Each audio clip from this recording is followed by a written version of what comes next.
শোনেন মাতবর সাহেব, অহন থেকে আপনার মুখের প্রত্যেকটা বাক্য হইব ন্যায়ের পক্ষে। থেকে এই রাজ্যের প্রতি মনের চালের দাম হবে 1 পয়সা। হ্যালো বন্ধুরা, আপনাকে জানাচ্ছি রায়হানি চ্যানেলের পক্ষ থেকে সুস্বাগতম। আশা করি সকলেই ভালো আছেন। তো আপনারা যারা গোবরের পদ্ম ফুল নাটকটি দেখছেন, তো আপনাদেরকে জানাচ্ছি সকলকে অভিনন্দন। তো আপনারা জানেন গোবরের পদ্ম ফুল নাটকটি খুবই জনপ্রিয় একটি নাটক। তো এই নাটকটি আমরা দেখতে পারি যে প্রথম পর্ব এসেছিল, তার ঠিক 7 দিন পর আপনার দ্বিতীয় পর্ব এসেছে, এবং আপনারা যারা তৃতীয় পর্বের জন্য অপেক্ষা করছেন, আপনারা আরো 7 দিন অপেক্ষা করেন, তৃতীয় পর্ব চলে আসবে।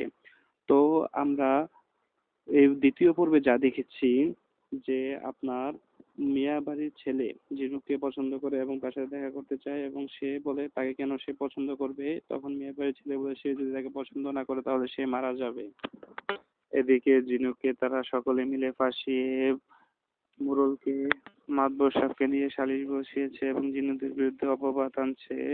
তো জিনুক বলছিল মাতবর সাহেব, আমি শুধু দেখা করতে গিয়েছিলাম, মিয়া বাড়ির ছেলের সাথে, তো অন্য কিছুই না।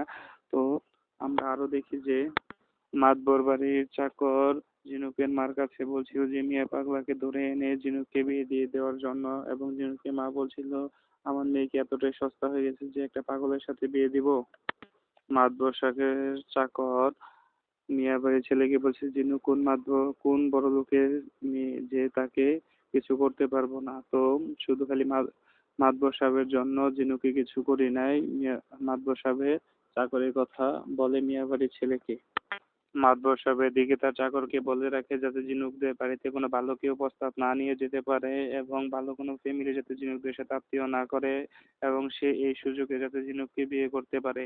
তো আপনারা যারা গোবরের পদ্ম ফুল নাটক দেখছেন, আমরা গত পর্বে সব কিছুই দেখেছিলাম। তো আশা করি যে আপনার গোবরের পদ্ম ফুল নাটকে খুবই দুর্দান্ত একটা ভালো মুহূর্ত চলছে, এবং দেখতে পারবো যে আপনার ঝিনুকের প্রতি কেউ অন্যায় অবিচার করে। তো আশা করি যে ঝিনুক এই সকল প্রতিকূল পরিস্থিতি থেকে তাকে নিজেকে রক্ষা করতে পারবে। তো আমরা আগামী পর্বে যা দেখব, এদিকে ঝিনুক যেহেতু মাতবরের বউ, সেহেতু আপনার মাতবরকে ঝিনুক বলছে যে এখন থেকে যা বিচার করো সব ন্যায়ের পথে বিচার করবে। এদিকে মাতবরের বউয়ের কাছে সুকন্যার বিচার দিতে এসেছে প্রতিবেশী এক লোক। তো আমরা আরো দেখি যে পাগল বলছিল রাজ্যের সকল চালের এবং সকল জিনিসপত্রের দাম সে কমিয়ে দিবে, এবং মিয়াবাড়ির ছেলে শান্তর সাথে কার কার ঝামেলা ছিল, মিয়াবাড়ির ছেলের বাপ, এগুলো সকল সম্পর্কে জানতে পারছে। তো আমরা জানি গোবরের পদ্ম ফুল নাটকটি খুবই সুন্দর একটি নাটক। তো আপনারা সকলে গোবরের পদ্ম ফুল নাটকটি দেখবেন, আশা করি ভালো লাগবে সকলের কাছে। তো সকলকে ধন্যবাদ।